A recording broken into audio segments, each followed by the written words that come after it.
1981, I had an experience. I was in deep pain, and I'm not going to go into the story, but how I dealt with the pain was to go inwards and to assume the position of being the witness to my own mind. And after almost a couple of years of doing that intensively, hours and hours a day, something happened. I actually got hit by a bolt of lightning, and I went into an incredibly altered state in which I began to have the recognition that this is a shared collective dream. And to say I was excited, I mean, it was the good news as far as I was concerned. And I was also unprepared for what came my way. And I was so enthusiastic that it kind of got me in trouble. And so that's a whole other story that I won't go into. But here I am, and it's many, many years later, and when I contemplate what I began to tap into, I now am able to articulate it in a whole new way. And over the years, I've been really interested in quantum physics. And I'm completely not a physicist. If I open up a physics book and there's math and equations, I shut it. That's not my thing. But over time, I began to have the realization that what quantum physics was describing, it totally mapped on to the experience that I had begun to have. And so over the course of a number of years, I deepened my study of quantum physics. Now, the thing to understand, or it's kind of a funny word because there's no one who really understands quantum physics, or at least that's what all the quantum physicists are saying. But it's a controversial field, and there's this place where everyone agrees. I've never found any physicist who doesn't agree. And then there's a place where they don't agree, and everybody is fighting, trying to understand what does it mean? What does quantum physics actually mean, and what is it showing us? And where everybody agrees is that quantum physics is the greatest discovery ever in all of history in the realm of science. That there's no debate about. What the debate about is what is it showing us? And now, the founding fathers of quantum physics, just to invoke one, Albert Einstein, who was one of the founding fathers, he said that quantum physics is so uncommonly important, it should be everyone's concern, okay? Now, quantum physics is not just this esoteric thing, and, just in essence, physicists were trying to understand what is the building block of this universe, what are the microstructure of the physical world. Now, going back to Einstein, even though he was one of the discoverers of quantum physics, it so freaked him out, he could never embrace it. He could never get his mind around what it was showing us. He said if quantum physics is true and it's never been proven to not be true, then science is over. So now what quantum physics in essence has done, before quantum physics came online or in the field a century ago, pre-quantum physics, Newtonian physics, thought that this universe existed objectively as an object, and it was separate from us who were the observers, and we were just trying to understand what is the dynamic, what is the makeup of this objective universe. And quantum physics comes along, and it empirically has proven again and again that the universe that classical physics was studying, i.e. an objective universe, didn't even exist, that there was no such thing. And to actually say a little bit more about that, quantum physics has shown that the act of observing the universe actually influences and affects the universe observed. And if I could just say, that's just like a dream, okay? Now, that's the rabbit hole that I go down through in my book. The observer effect is what it's called. And the implications are mind-blowing, because it's basically pointing out that the act of observation is creative. And it's actually showing us that we have this unimaginable, up until this moment, creative power at our disposal that we've always had, but because we've been unconscious of it, it gets turned against us in a way that's killing us. That's evidenced by what's happening in the world today. So quantum physics is revealing to us, is showing us that this experience that we're all collectively sharing is of the nature of a dream, is a collective dream that we are dreaming up together while being dreamed up by the dream in a synchronistic feedback loop. And quantum physics is not only pointing at the dreamlike nature, it's an expression of the very dream that it's revealing to us, okay? Now, I want to take a step back because in my book, I actually point out something. So I've been doing Tibetan Buddhist practice for a number of years. And in the tradition that I do practice, there's this thing called terma. And terma actually translates as a hidden treasure. And a lot of spiritual traditions have the idea or are actually come about because of some sort of something gets, found, discovered, the sacred object, these sacred teachings. So it's not just Tibetan Buddhism, but Tibetan Buddhism has so unbelievably unfolded this hidden treasure tradition. And it's the way the tradition actually keeps itself fresh and it propagates itself, where all of a sudden, right at the moment in time when the particular terma or hidden treasure or a sacred teaching is needed, because the people have gotten maybe off balance or one-sided or they've fallen asleep, right at that moment in time, the terma is discovered, okay? And one way to think about the terma, it's like this vitamin, this multi-dimensional vitamin that the universe has dreamed up to bring us back to who we are, to help us to awaken to who we are. And the thing which is important to understand about the terma, the hidden treasure tradition, and you'll see why I'm talking about this when I connect it to quantum physics, is that the hidden treasure, the terma, it's a group, one person is sort of destined to discover it, but it's a collective dreaming process. The whole community is dreaming it up. And it's exactly like when we go to sleep at night and we have a dream at night. Well, that dream, that's the manifestation of the unconscious, and the unconscious, it actually compensates a one-sidedness. When somebody gets one-sided or off balance, the dream will send symbols, which is the language of dreaming, to bring that person back into balance, that one person. What I'm talking about, terma, is that think that collectively, not just an individual person, but a community or a species.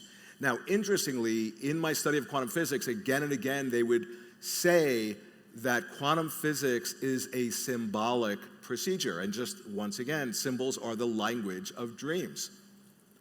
Now, how come I'm talking about terma and hidden treasure tradition?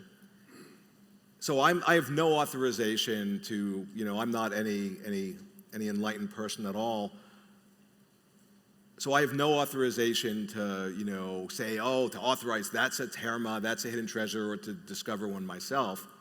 But I know about terma. I have articles that I've written about it. It's the lineage I do practice to for years and years. And I know, just as a curious person, when these amazing quantum physicists were saying what a tragedy it is that that not more people understand the mind-blowing profundity of quantum physics. And I just want to give a personal commentary. To me, it's like taking this psychedelic, and it just keeps on coming on the more you actually contemplate it. But I'm talking about contemplating it in a particular way. And that way that I'm offering today is that this is my own personal opinion, I am absolutely convinced that quantum physics is a modern-day terma, a hidden treasure that we as a species have dreamed up into the world and into our minds so as to reflect back to us our incredible intrinsic creative power to moment by moment create our experience of ourselves and our experience of the world. Okay?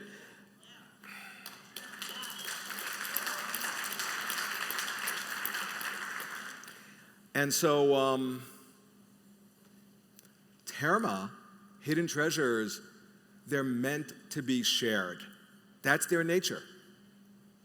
And, an example of a terma, the Tibetan Book of the Dead.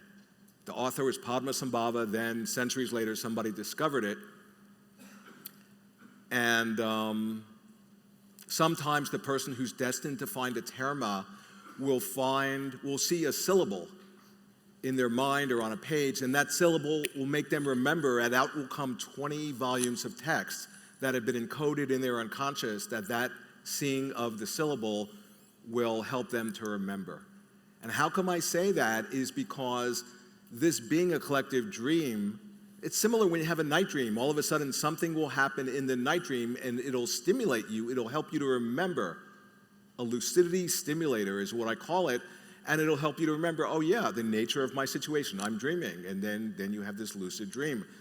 Well, so these hidden treasures are encoded in the fabric of the universe, in all different channels. And I'm just pointing out that when you look at what quantum physics is revealing to us, it's this revelation. It's a revelation of the dreamlike nature. It's a revelation of who we are, of our incredible intrinsic creative power. That when you see that, what it does, it unlocks the most incredible creativity that is our nature. And that's what quantum physics, so here it is, this terma, or whatever word you would call it, is actually coming through the wisdom tradition of science in modern times, which is that science is the wisdom tradition of present day. And what I'm trying to point at, this is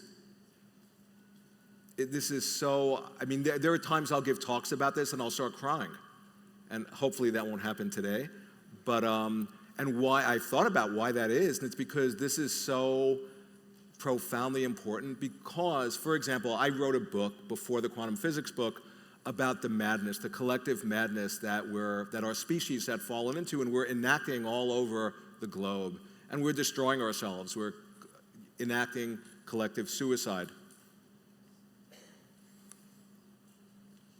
And the essence of this collective madness, I point out, is to be found within the mind. And interestingly, the revelations of quantum physics has already changed the course of history with all the technology and the computers, on and on. And these physicists are saying that's the low-hanging fruit. That's less than 1% of the benefit that is being offered to us by quantum physics, that the real benefit is in our mind of how it's going to expand our consciousness. Because in quantum physics, consciousness intruded into the physics lab. This isn't what physicists had signed up for, and they couldn't make it go away, okay? So going back to that collective madness, the collective madness in essence, like I talk about in my previous work, in essence, it's that we then project onto the waking inkblot. Think about a dream. A dream is an inkblot onto the waking inkblot of our lives. And then the waking inkblot just reflects back our perception in a way that makes us think it's objectively out there, separate from us, and then we react to that projection like this kitten looking in, seeing her reflections in the mirror, just endlessly reacting to the reflections, which gets reflected back ad infinitum. It's an infinitely self-generating feedback loop whose source is our own mind. That's the essence of the madness, and I talk about that, like I say, in other books. that our species is enacting, has fallen into. And quantum physics is the medicine for that madness. Because quantum physics is showing us, when you look at it in a certain way, that we ourselves, by the way we set up our experiment, the questions we ask, how we interpret the data, that's determining the answers we get back, okay? So quantum physics is showing us that there's nothing, what we thought of as being objective is just that, a thought. There's nothing objective out there at all, separate from the consciousness that's observing it.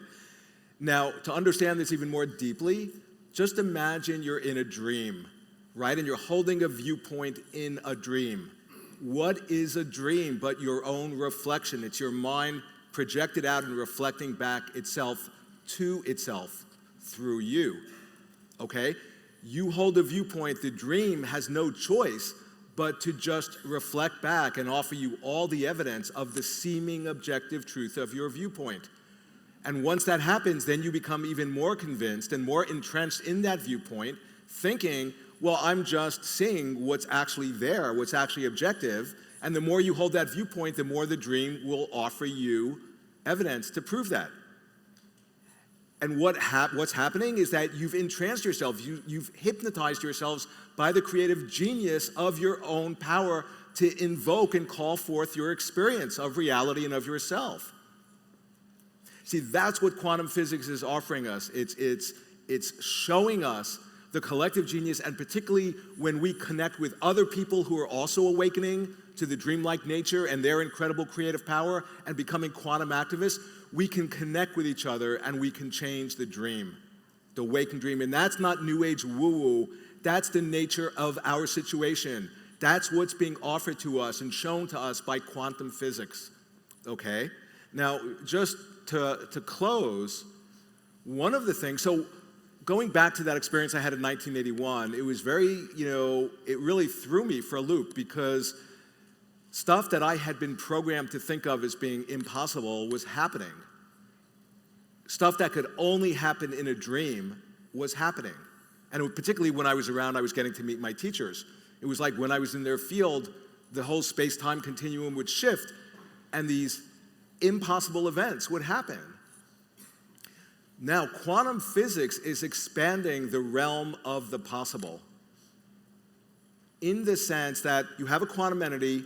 Before it's observed, it exists in a state of potentiality. Any and every possible state it could ever exist, it exists in potential.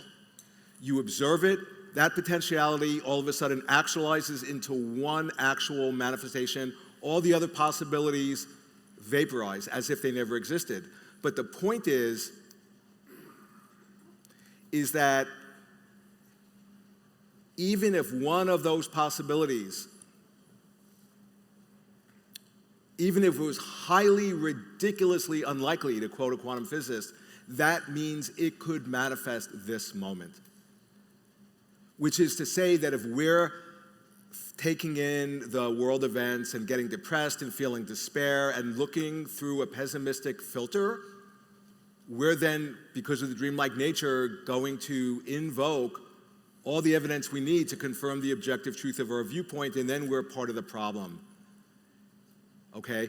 If we're not dreaming up the highest possibility that we as a species could be that highly ridiculously potentiality, we as a species could actually awaken, that maybe you right now, seeing your shadow, seeing the dreamlike nature, expanding your consciousness just a bit, could be the very, the 100th monkey effect that catalyzes a global awakening throughout all universes. Okay? Now, quantum physics is, it's a terma, but it's a special type of terma. It's a special type of hidden treasure in that it's a participatory terma. We have to actually recognize what it's showing us, because quantum physics is showing us this is a participatory universe. So this is a participatory terma. We have to actually recognize what's being revealed, take it in, and then embody it and engage with what we're actually having the realization of.